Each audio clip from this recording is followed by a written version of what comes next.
नमामि धन्वन्तरिमादिदेवम्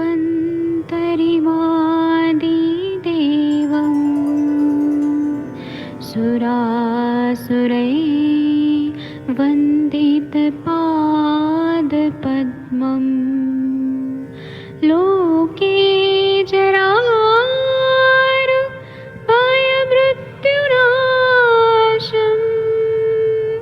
दातारमीशम् विविधौषधीनां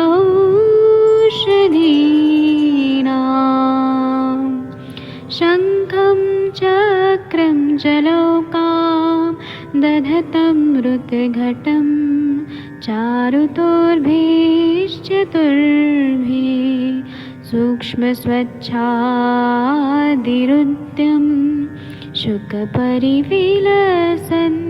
मौलिमम्भोजनेत्रम् कालाम्बोदोज्ज्वलाङ्गं कटितटविलसत्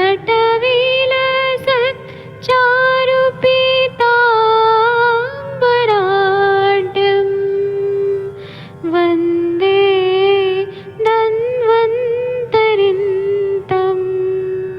निखिलगदमिव प्रौढदावाग्निनीलम्।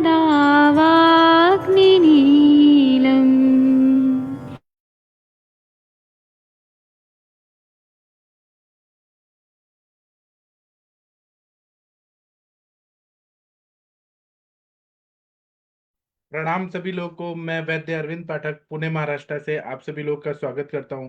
सभी लोग को कोटि कोटि प्रणाम करता हूं। आइए आज हम लोग एक बहुत ही बड़ा जो एलर्जिक रिएक्शन वाला एक बीमारी है तो उसके बारे में पढ़ेंगे। आप सबके सब भारत के सर्वश्रेष्ठ चिकित्सक हैं। ये एक ऐसा पेशेंट हमारे पास आते हैं, बहुत सारे पेशेंट तो एलर्जिक परपरा ऐसा करके आते हैं। तो इसका हम लोगों को किस तरह से सोचना चाहिए, विचार करना चाहिए, आज मैं इसी बारे में आप लोगों को बताने वाला हूँ।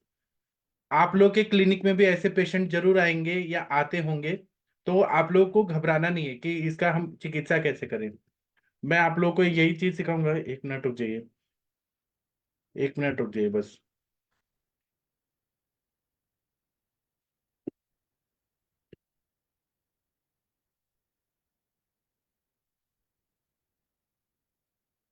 क्योंकि हमारे पास जब ऐसे पेशेंट आते हैं ना तो हम लोग को ना ये करते हुए आना चाहिए, डायग्नोज करते हुए आना चाहिए। अभी हम लोगों ने जो ये एक एलर्जिक रिएक्शन रहता है, ऑटो इम्यून डिजीज रहता है, इसको बोलते हैं एलर्जिक परपरा, PURPURA। तो इसका ट्रीटमेंट किस तरह से करना है, तो ये एक एलर्जिक रिएक्शन रहता है, एलोपैथी साइंस में ऐसा बोला गया है। अच्छा, मैंने को होस्ट बना दिया है। अगर आप लोगों को कोई भी दिखे ना जो आना चाहता है वेटिंग रूम में, तो आप उन लोगों को जरूर ये ऐड करते जाइएगा प्लीज। ठीक है, तो ये एलर्जिक रिएक्शन रहता है, जैसे कि आप लोग को स्किन पे ऐसे दिख रहा है, अननोन ओरिजिन का रहता है। इसमें रेड रेड पैचेस आ जाते हैं, त्वचा में आ जाते हैं। इसको हिनॉक्स कॉलोनियन परपरा ऐसा भी बोलते हैं। और ये बच्चों में ज्यादातर होता है और बाद में बड़ों में भी होने का ऐसे पेशेंट आते हैं। इसको एलोपैथी साइंस में बोला गया है कि ये एक तरह का ऑटो इम्यून रिएक्शन होता है। कुछ लोग का ऐसा मानना है कि रेस्पिरेटरी ट्रैक्ट इन्फेक्शन होता है या एलर्जिक रिएक्शन होता है कुछ दवाइयों का, उसकी वजह से ये हो जाता है। अब इसको हम लोग आयुर्वेद के हिसाब से देखें तो ये धातु पाकजन्य रक्त पित्त है। आप लोगों को जो तीरक रक्त पित्त बताया है वही है। इसका हेतु अगर हम लोग देखें तो वही सब मिलता है। क्योंकि ऐसा बताया गया है कि शरीर के बाह्य स्रोतों में आघात आदि के बिना रक्त स्राव होने लगता है, तब उसे रक्त पित्त कहा गया है। ज्यादातर हम लोग ऊर्ध्वक रक्त पित्त, अधोक रक्त पित्त ये तो पढ़ते आ रहे हैं, लेकिन ये एक तरह का तिर्यक रक्त पित्त है। इसमें धातु पाक हो जाता है। अपने आचार्यों ने क्या बोला है, संयुगा दूषणा तत्व सामान्य गंधवर्णयो हो रक्तस्य पित्तम आख्यातम रक्त पित्तम मनीष भी। मतलब इसमें रक्त और पित्त की समान रूप से दृष्टि होती है। रक्त और पित्त का संसर्ग रहता है, और पित्त से दूषित रक्त जो रहता है पित्त से दूषित हुआ है, क्योंकि आशय आशय संबंध से उनका संबंध रहता है, पित्त और रक्त का। पित्त दोष और रक्त धातु, इसका संबंध रहता है। तो रक्त समान गंध और वर्ण की इसमें समान गंध वर्ण प्राप्त हो जाता है। पित्त जो रहते हैं वह भी रक्त में दूषित हो जाता है, जैसे कि गंगा नदी और यमुना नदी का पानी मिल गया तो वो एक इसी तरह से रक्त और पित्त जो है वो मिल जाते हैं। तो रक्त युक्तम पित्तम रक्ते दुष्य पित्तम रक्तवत पित्तम, ऐसा चक्रदत्त ने बहुत जगह बताया है। तो हम लोग जब देखते हैं रक्ते दुष्य पित्तम, रक्त के संसर्ग से या व्याधि प्रभाव से पित्त को भी रक्त समान गंध और वर्ण प्राप्त हो जाता है। अब ये दोष दुष्य समूर्छना तो हो गई शरीर में, क्योंकि वैसा हेतु का सेवन हुआ है। तो यह जाके त्वचा की तरफ जा रही है, तीव्र गति में जा रही है, विमार्गमन हो रहा है। तो ये तीव्र रक्तपित्त में ये एलर्जिक पुरपुरा करके जो बीमारी है वह पाया जाता है। इसमें हम लोग हेतु देखते हैं तो सभी प्रकार के पित्त प्रकोपक आहार विहार यह तीव्र रक्तपित्त का कारण हो सकता है। उष्ण तीक्ष्ण कटु विदाही द्रव अम्ल क्षारयुक्त पदार्थों का, क्षार मतलब baking soda, Chinese food item में बहुत बेकिंग सोडा वगैरह डाला जाता है। नमक वाला जो लेज और पापड़ कुरकुरे खाया जा रहा है, बच्चे ज्यादा खा रहे हैं आजकल, ये जो बाहर का जो कुरकुरे वगैरह खा रहे हैं ना, बहुत ज्यादा खा रहे हैं। तो ये अति प्रमाण में जो सेवन हो रहा है ये रक्त पित्त का कारण है। बड़े बड़े टीवी बॉलीवुड स्टार क्या बोलते हैं कि लेज खाओ, कुरकुरे खाओ, ये खाओ वो खाओ, लोग उनसे प्रभावित होकर बहुत ज्यादा खा रहे हैं। या अमिताभ बच्चन जी को वो भुजिया पसंद है बीकानेर का, जो भी ये खाया जा रहा है ना ये शरीर को नुकसान देता है। और धूप की सेवा बहुत, धूप आतप सेवा, धूप में बहुत ज्यादा घूमना, अग्नि सेवा करना, मतलब अग्नि के पास बैठे रहना। अभी कैसे दिल्ली वगैरह एरिया में क्या हो रहा है कि ठंडी बहुत पड़ रही है तो लोग आग ताप रहे हैं या फिर हीटर लगा रहे हैं, तो वो अगर अति प्रमाण में हो जाता है तो रक्त पित्त का हेतु हो जा रहा है। अगर वो कोई भी चीज अति प्रमाण में शरीर को नुकसान करता है। उसी तरह से अगर दही जो है, खट्टा दही अगर खा रहे हैं, कच्चा दही जिसको हम लोग मंदक दही बोलते हैं वो खा रहे हैं, या फिर कुल्थी का सेवन कर रहे हैं, अम्ल कांजी का सेवन कर रहे हैं, फिर भैंस का मांस खा रहे हैं, बकरी का मांस, वृषभ का मांस, अम्लकांजी सुअर का मांस खा रहे हैं, और बहुत ज्यादा तेल मिर्ची मसाला डाल के खा रहे हैं। उसी तरह से सूखा मांस खा रहे हैं, सरसों का सेवन अति प्रमाण में कर रहे हैं, शरीर को साथ में नहीं है तब भी ज्यादा खा रहे हैं।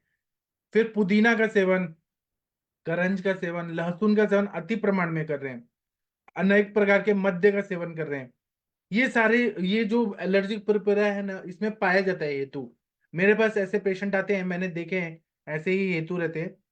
नहीं तो क्या करते हैं कि दूध लेके और फिर कोई सब्जी का सेवन कर रहे हैं, सरसों के तेल में बना हुआ कबूतर का मांस खा रहे हैं, या खट्टे चीजें खा के अचार वगैरह खा रहे हैं, पूरी भाजी खा रहे हैं, अचार खा रहे हैं, फिर चाय कॉफी पी रहे हैं, दूध पी रहे हैं।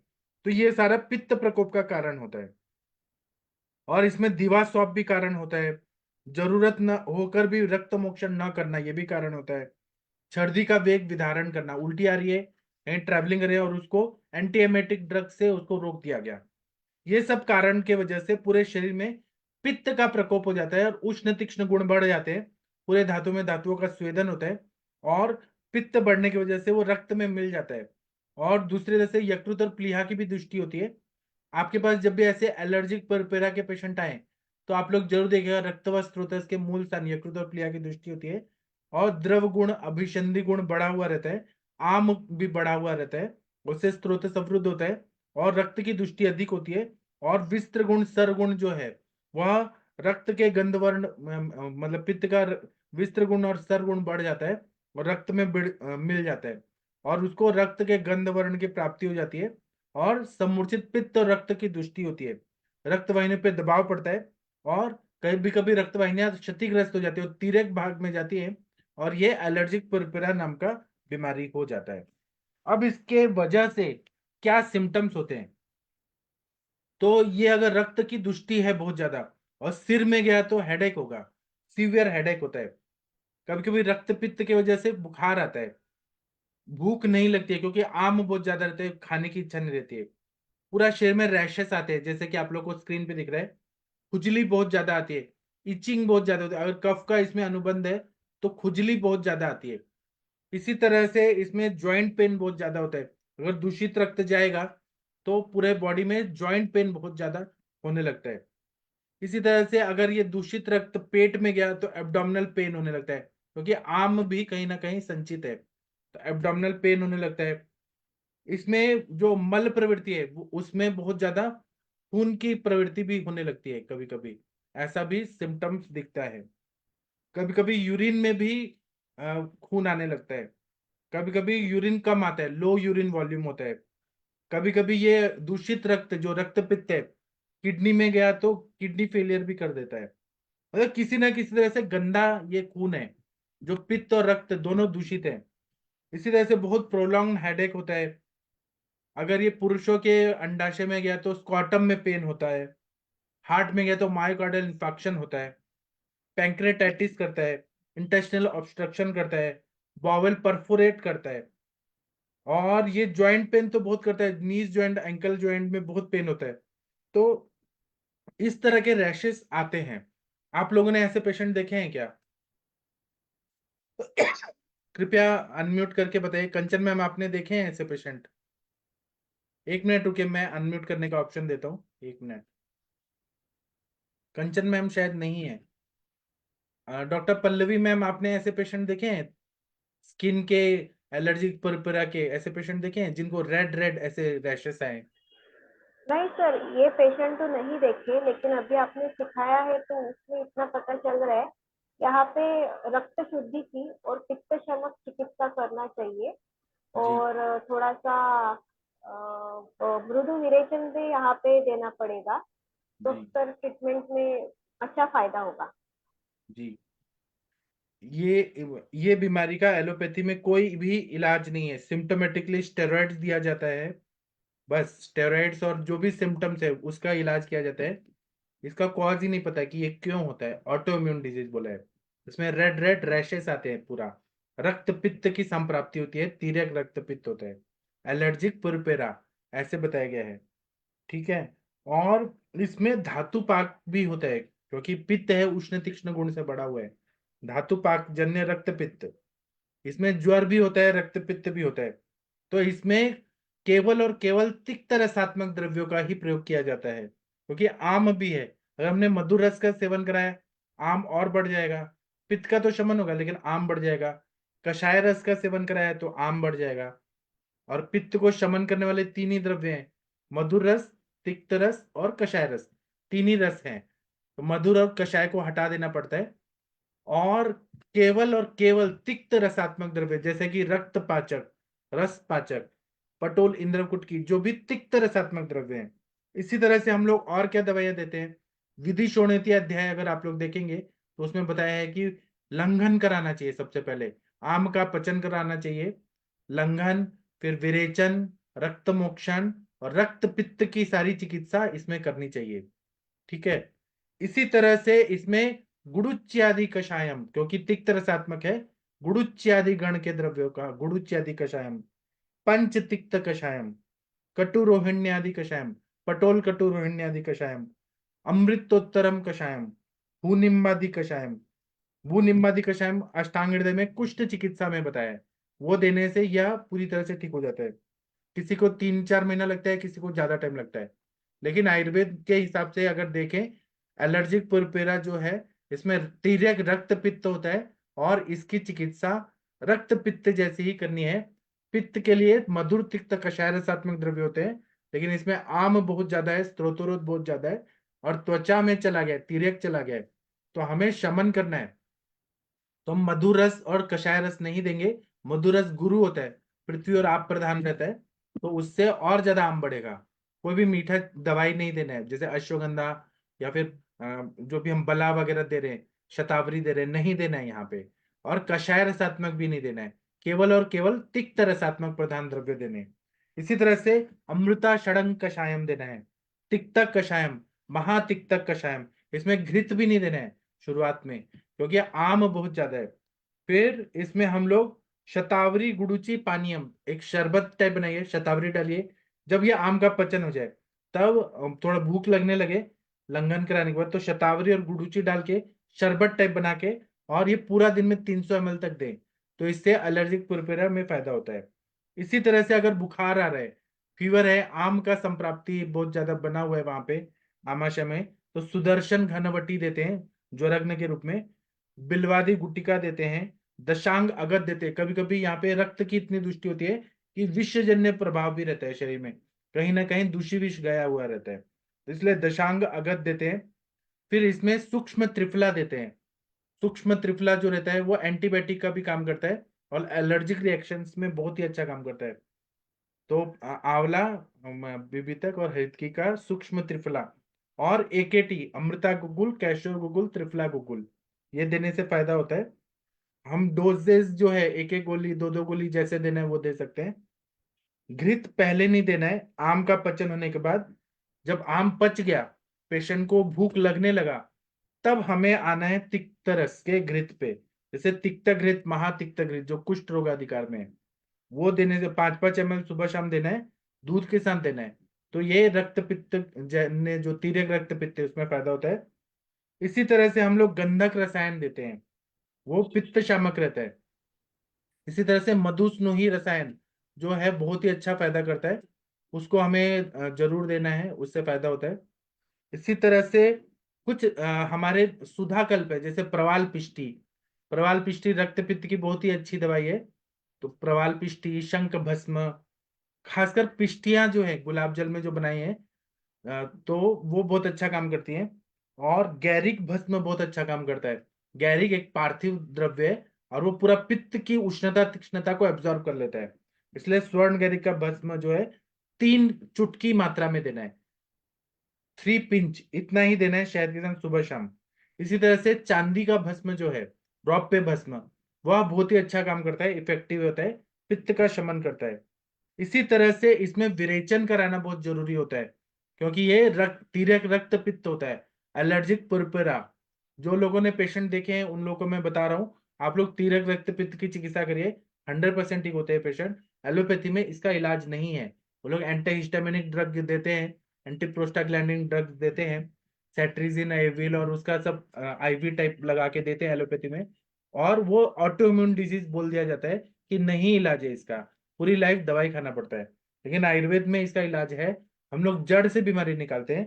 तो निम्ब पत्र एरंड तेलम, निम्ब पत्र से सिद्ध किया हुआ एरंड तेल देने से विरेचन अच्छा होता है, वो फायदा करता है। त्रिफला चूर्ण अच्छा काम करता है। मणिभद्र गुणम, त्रिवितलेहम, उसी तरह जो भी तिक्त रसात्मक द्रव्य, कुटकी का काढ़ा दे दे तो अच्छे से विरेचन हो जाता है। तो इसमें विरेचन चिकित्सा करने से शरीर की शुद्धि होती जाती है, स्त्रोतस ठीक हो जाते हैं, स्त्रोतों मुख खुल जाते हैं, स्त्रोत विशोधन होता है, और खासकर रक्तवास स्त्रोतस पे काम करना है इसमें। तो इसमें हमें वही रक्तपाचक, रक्तपाचक, रसपाचक ये देना है। दूसरा, रक्त का प्रसादन करना है, आम पाचन ये सब हो गया, तो रक्त का प्रसादन करना है, तो ताप्या दिलाओ, स्वर्ण माक्षिक भस्म, और ये सब दें तो बहुत अच्छा फायदा हो जाता है। अब आप लोग बताइए, डॉक्टर आदित्य सर, आपने ऐसे पेशेंट देखे हैं क्या? सर आदित्य सर, अगर मेरी बात सुन रहे हैं तो आप कुछ बताएंगे इस टॉपिक पर? सर स्वर्ण मार्कशीट भस्म यूजुअली कितने पुट होने चाहिए, जैसे भस्म परीक्षा पास करने के लिए अंदाजे से? 1 फुट में भी काम हो जाता है ना सर, स्वर्ण अच्छा, मार्केट भस्म है, 1 फुट में हो जाता है। अच्छा। सर आप इसके बारे में कुछ बताइए। हम जो पेशेंट देखे, हम एंटी हिस्टामिनिक और स्टेरॉइड्स और लोकल एप्लीकेशन देते हैं। एंटी हिस्टामिक में जैसे स्टेरॉइड्स हो गया, एक तो ओरल प्रिडनिसोलोन देते हैं, और मतलब अगर ऑटो इम्यून रिलेटेड है तो, और लोकल एप्लीकेशन एलोकॉन क्रीम, इस टाइप से लोकल जो प्रिडनिसोलोन जैसे द्रव्यों के हम वो लगाते हैं ऑइंटमेंट। और एंटी हिस्टामिनिक मतलब बोलते हैं कि जो अंदर मास्ट सेल होते हैं शरीर में, वो ऐसे पदार्थ निकालते हैं जिससे इन्फ्लेमेशन होता है, जैसे पित्त बढ़ता है जिससे। तो एंटी हिस्टामिनिक द्रव्य हम देते हैं, जैसे सिट्रिजीन के फैमिली के ड्रग रहते हैं। अ, जैसे अभी नाम स्लिप हो रहा है, पर सिट्रिजीन के फैमिली के ड्रग रहते हैं, जैसे 180 mg, 120 mg, दिन में 2 बार, दिन में 3 बार, इस तरीके से देते हैं। और तो हम लोग और भारतीय लोकल लोग तो, हाँ बोलिए सर, आप कंप्लीट करें फिर मैं बताऊंगा। एक वेनुसिया क्रीम होती है जो जिसमें एलोए वेरा बेस रहता है, वेनुसिया लोशन, तो वो भी लोकली लगाने को देते हैं, ठंडा जैसे रखता है वो, जी सर। क्या है, ये अंग्रेजों को ज्यादा होता है क्योंकि भारतीय खाने में हम लोग करेला खाते हैं, परवल खाते हैं, हम ऐसे द्रव्य खाते हैं खाने में, कहीं ना कहीं तिक्त रस का सेवन। और पहले के लोग जो नीम का सेवन करते थे दातुन के रूप में, नीम हो गया, खदीर हो गया, तो हमारे जो परंपरा है हम लोग को ये कम होता है ये बीमारियां। ये अंग्रेजों को ज्यादा होती है एलर्जिक परपेरा, क्योंकि वो लोग तिक्त रस खाते ही नहीं है, चॉकलेट खाते हैं, जो भी खाते हैं ना, नॉनवेज वगैरह खाते हैं, और ऐसा चीज खाते हैं जो रक्त पित्त का हेतु रहता है ज्यादातर, जिसको ऐसा साथ में होता है उनको ये ज्यादा होता है, भारतीय लोगों को ये कम होता है। ठीक है। तो अन्य भारतीय लोगों को भी होता है, लेकिन जो लोग आज के जमाने में तो सबको हो रहा है। कल मैंने एक पेशेंट देखी जो 39 ईयर्स की हैं और जिनको पीसीओडी और फाइब्रॉइड है। तो मैंने अपने आंख से देखा कि वो क्या कर रही थी, ये केवल देखने के लिए ऑब्जर्वेशन, उनको क्यों हुआ होगा इतने एज में और शादी भी नहीं हुआ है। तो हैवी मेंसेस जाते हैं, फाइब्रॉइड भी होता है, पीसीओडी भी होता है। वो मैंने एयरपोर्ट पे देखा, वो ऐसे कुछ बातें करते करते ऐसे पता चला। तो मैंने देखा कि वो पराठा खा रही थी, दही खा रही थी, ठीक है, उसके साथ चाय पी रही थी, उसके बाद में कॉफी भी पिया, और फिर ठंडा पानी चिल्ड वाटर बिस्लरी का वो पिया। तो ये सारा विरुद्ध अन्न जब खाया जाता है तो ये सब जाके ऐसे संप्राप्ति बनाते हैं, मासव स्रोतस की दृष्टि करता है। कोई भी बीमारी ऐसे ही नहीं होती है। मिथ्याहार विहाराभ्याम ऐसे जब बार बार बोला जाता है, आचार्यों ने बोला है, तो इसका मतलब है कहीं ना, और वो भी आयुर्वेद के हेतु जो रहते हैं, आयुर्वेद के दृष्टिकोण से देखें तो सभी बड़ी से बड़ी ऑटोइम्यून डिजीजेस का आंसर हमें आयुर्वेद में मिल जाता है। मुझे इतना ही कहना था। अनुरिता मैम, आप कुछ बोलना चाहती हैं? ऐसे पेशेंट देखे हैं आपने? डॉक्टर अनुरिता मैम कुछ बोलना चाहेंगी, या कोई और बोलना चाहते हैं बोल सकते हैं इस टॉपिक पर। देखिए अनम्यूट कर पा रहे हैं क्या? शशि मैम, आपने ऐसे पेशेंट देखे हैं क्या? डॉक्टर प्रशांत भट्ट जी। नहीं सर, गुड एक इवनिंग बात सर, पूछना नहीं चाहती अभी थी तक मैं। नहीं देखा। Thank you for very good topic. जी हाँ, बोलिए मैम, अनुरिता मैम। सर, जो लोग देखो, सोरियासिस का मॉडर्न में ट्रीटमेंट नहीं है, आप पूरा कोई भी बुक छान के ये कर लीजिए, ओनली सिम्टोमेटिक रिलीफ। फिर भी जो न्यू एक है ब्रोडाल्यू के प्रश्न था, क्योंकि जिन लोगों ने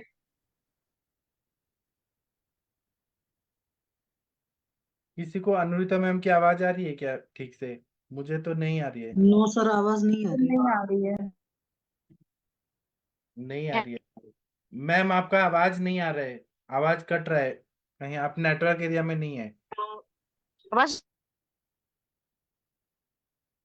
नहीं, बिल्कुल भी आवाज नहीं आ रहा है, मुझे तो नहीं आ रहा है। ठीक है, और किसी को कुछ बताना है तो बताइए। वीना मैम, आप इस टॉपिक पे क्या बोलना चाहेंगी? या वर्षा मैम, तकदीर सिंह जी, कुछ बोलना चाहेंगे आप लोग? सर पेशेंट है सर, प्लीज। अच्छा ठीक है, पेशेंट देखिए। ठीक है, और तो वो जो प्रशांत। एंटी हिस्टामिन जो आमतौर पे यूज करते हो, हाइड्रोक्सीजीन के नाम से आता है। हाइड्रोक्सीजीन 50 मिलीग्राम बीडी देते वो हैं, जो क्या मतलब करता है मिस हो सर, गया। वो क्या काम करता है वेस्टर्न मेडिसिन? वो क्या सर काम? मास्ट सेल में, हमारे मास्ट सेल में गुरु ग्रेन्यूल्स रहते हैं, हैवी ग्रेन्यूल्स रहते हैं। वो अगर वो मास्ट सेल फटता है, पित्त की तरह वो बम की तरह फटता है, तो ग्रेन्यूल्स निकलते हैं, और जो वहां पे सारा वेसो डायलिटेशन कराते हैं, उस ग्रेन्यूल से रिएक्शन होता है, रिएक्शन, खुजली, गर्मी, वेसो डायलिटेशन। तो ये जो मास्ट सेल फटता है, हिस्टामिनिक रिसेप्टर रहता है उस पे, तो एंटी हिस्टामिनिक जो हम गोली देते हैं हाइड्रोक्सीजीन, उसको फटने से रोकता है, मतलब सप्रेस करता है। जी, जी सर। मतलब ये परमानेंट तो ठीक नहीं होता है एलोपैथी में, वो कहीं ना कहीं रोक सकता नहीं सर, नहीं, वो कारण को सप्रेस कर देगा, जिस कारण से वो फट रहा है, फटना रोक देगा। है। मास्ट जी सेल जिस कारण से डीग्रेनुलेट हो रहे हैं, वो जी, रोक देगा। ठीक है। हम तो सर शोधन कर देते हैं, हम विरेचन देते हैं, रक्त मोक्षण करा देते हैं, लंघन कराते हैं, आम का पचन करते हैं, और हम रक्तव स्रोतस में जो आम गया है उसके लिए रक्त पाचक देते हैं, रस पाचक देते हैं। तो ये तिक्त रस जो रहता है वो पूरा स्रोतस को पचा दे, मतलब आम का पचन करता है, स्रोतस खुल जाता है। जैसे पाइप में कचरा जमा है, कचरा निकाल देंगे, अपने आप फ्लो अच्छा हो जाएगा हर चीज का। वैसे ही हम आम का पचन करते हैं। और तिक्त रस ही सबसे मेन है। जितने भी मैंने द्रव्य बोले सारे तिक्त रसात्मक है। जी सर। जी सर। अब आदित्य सर, आप आयुर्वेद की दृष्टि से एलोपैथी देख रहे हैं, तो आपको कैसा लग रहा है ये सब आयुर्वेद की दृष्टि सर से? जीवन नया देखने को मिलता है। अकेला एलोपैथी नहीं, जहाँ चलते हैं हर जगह बात कर देखता रहता हूँ। बड़ा अच्छा लग रहा है, जी। बच्चे की तरह नया जीवन जैसे पैदा हुआ है जन्म इस अभी तरह। आप ऐसे पेशेंट ठीक कर देंगे कि मेरा स्पेशल दवाई है, तो लोग कितना खुश होंगे कि हाँ सर ने ठीक कर दिया। लेकिन आप सर हेतु निकाला करिए जब भी आप पेशेंट देखते हैं ना, कि क्या हेतु है, तो आपको और अच्छे से समझ आएगा। मैं अभी माधव निदान जी का सर। क्लास शुरू करूंगा, तो माधव निदान की क्लास में सारा हेतु, संप्राप्ति, लक्षण वो बताया गया है। जी सर। सर और एक आपने अस्थि विकारों पे क्लास ली थी, अगर उसका सेकंड पार्ट या इस तरीके से आप कंटिन्यू ना कर ग्रुप सके में ना। लिख दीजिए, नवीन सर बोलेंगे मैं ले लूंगा। और भी बहुत सारा जी पंपिंग सर। बल गैरेज पे लेना है, आप ग्रुप में लिखिए, मैं कर दूंगा। ठीक जी है। सर। और किसी को कुछ बोलना है बोलिए, पल्लवी मैम कुछ बोलना है बोलिए।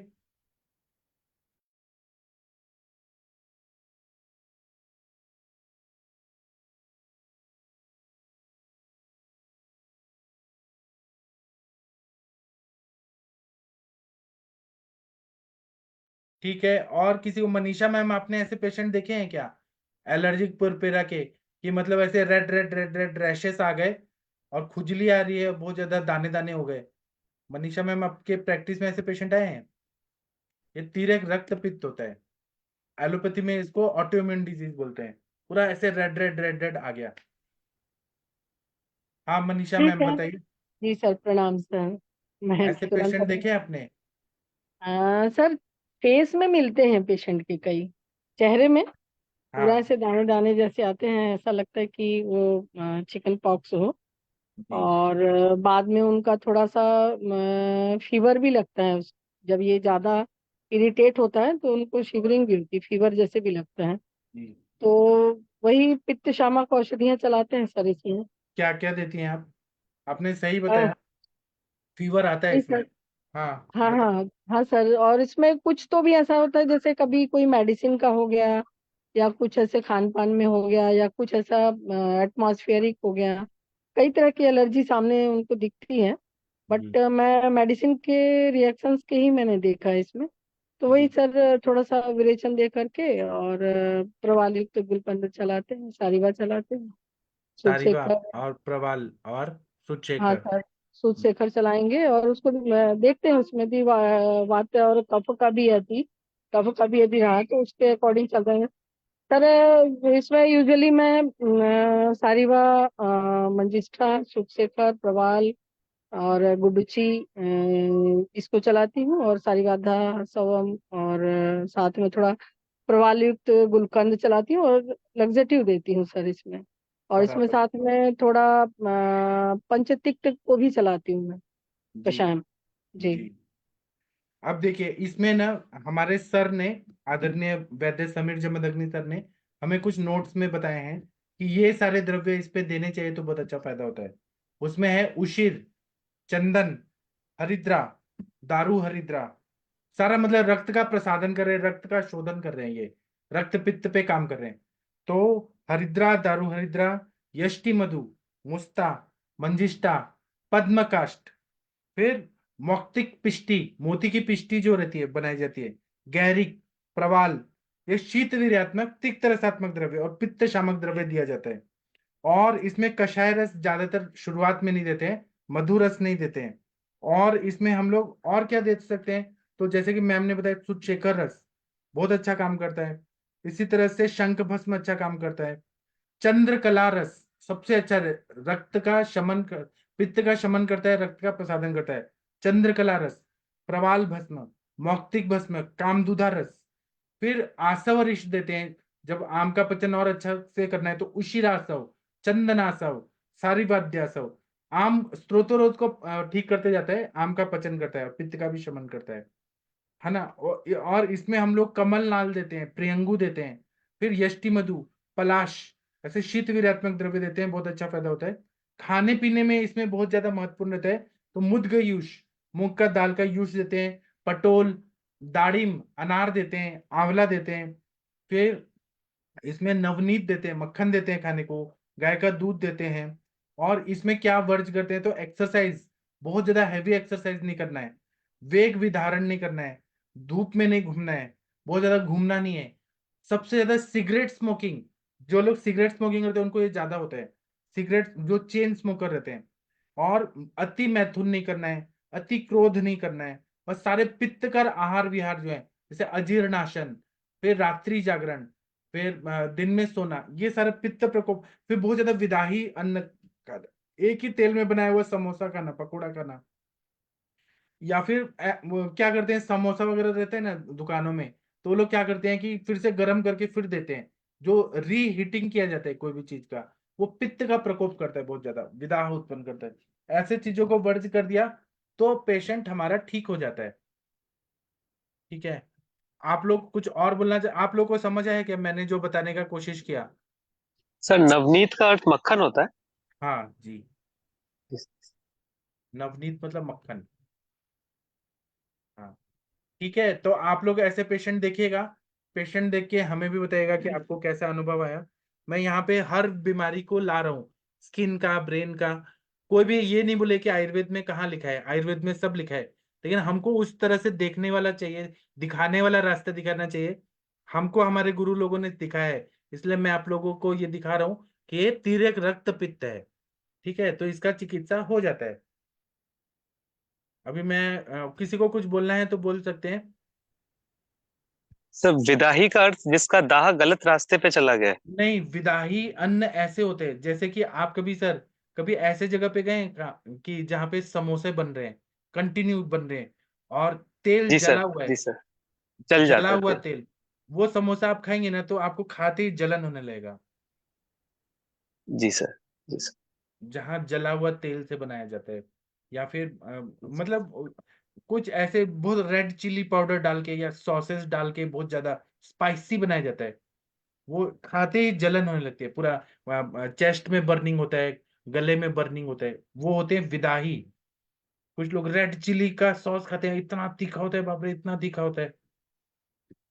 मैं ना यवतमाल में था, मेरा फर्स्ट ईयर यवतमाल में हुआ था, महाराष्ट्र में नागपुर के पास है, वहां पे बैगन की सब्जी बनती थी, तो वो लोग को साथ में है बैगन की सब्जी, लेकिन मैं फर्स्ट ईयर में गया, तो वो ना क्या करते थे, कोल्हापुरी मिर्ची होती है, बहुत तीखी मिर्ची होती है, तो वांगी की भाजी, बैगन की सब्जी को वांगी बोलते हैं, वो इतना तीखा बनाते थे ना वहाँ मेस में, इतना तीखा कि कान से बर्निंग होने लगता था, दिमाग से बर्निंग होता था, मुंह से तो इतना बर्निंग होता था, और यूरिन से बर्निंग होता था, इतना तीखा खाते हैं वो लोग।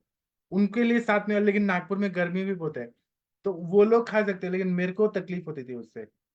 ऐसा चीज विदाह उत्पन्न करता है बहुत ज्यादा मिर्ची। सर ऐसे ऐसे लोगों में सर ये मिला था परप्यूरा, ये सारी बीमारियां अगर थोड़ा हाँ सा होती है ना, परसेंटेज। नागपुर साइड में होती है ना सर, ऐसी बीमारियां होती हैं। जी वहां पे टेम्परेचर 48-49 डिग्री सेल्सियस जाता है मई अप्रैल जी। में। लेकिन मैं ऐसे पेशेंट देखता था, लेकिन मुझे ये नहीं मालूम होता था कि रक्त पित्त है उस टाइम पे, लेकिन होता है। जो लोग बहुत ज्यादा मिर्ची खाते हैं, लहसुन और मिर्ची का जो ठेचा बनाते हैं तीखा, वो बहुत खाते हैं, उनको पाइल्स भी होता है बहुत ज्यादा। सबके लिए, सबको नहीं होता है, जो लोग तक्र भी लेते हैं उनको नहीं होता है, लेकिन जो लोग ज्यादा खाते हैं अति प्रमाण में, उनको ये स्किन का प्रॉब्लम, पाइल्स, ब्लीडिंग पाइल्स बहुत होता है। Thank Veena you. Ma'am, Veena ma'am मैं सही बता रहा हूँ ना? वांगी की भाजी खाई है क्या आपने वीना मैम, नागपुर के साइड की, विदर्भा की? नहीं नहीं, बहुत तीखा होता नागपुर की नहीं, मगर कोल्हापुर में भी भरपूर तिखट खाते हैं ना सर, तीखा। है जी। अब जिसको जिसको साथ में ठीक है, जिसको नहीं है तो फिर वो कैसे होगा? ठीक है, तो अभी हम मैं किसी का ये नहीं बोल रहा हूँ कि बुराई कर रहा हूँ, वो मुझे साथ में नहीं होता था, मैंने अपना बताया। ठीक है, तो मैं अभी सेशन बंद करता हूँ, फिर अब हम लोग 8:15 पे मिलेंगे। इस विषय में हमने बता दिया, अब आप लोगों को पेशेंट देखना है और हमें बताना है। ठीक है, थैंक यू, प्रणाम सभी लोगों को, 8:15 पे मिलेंगे।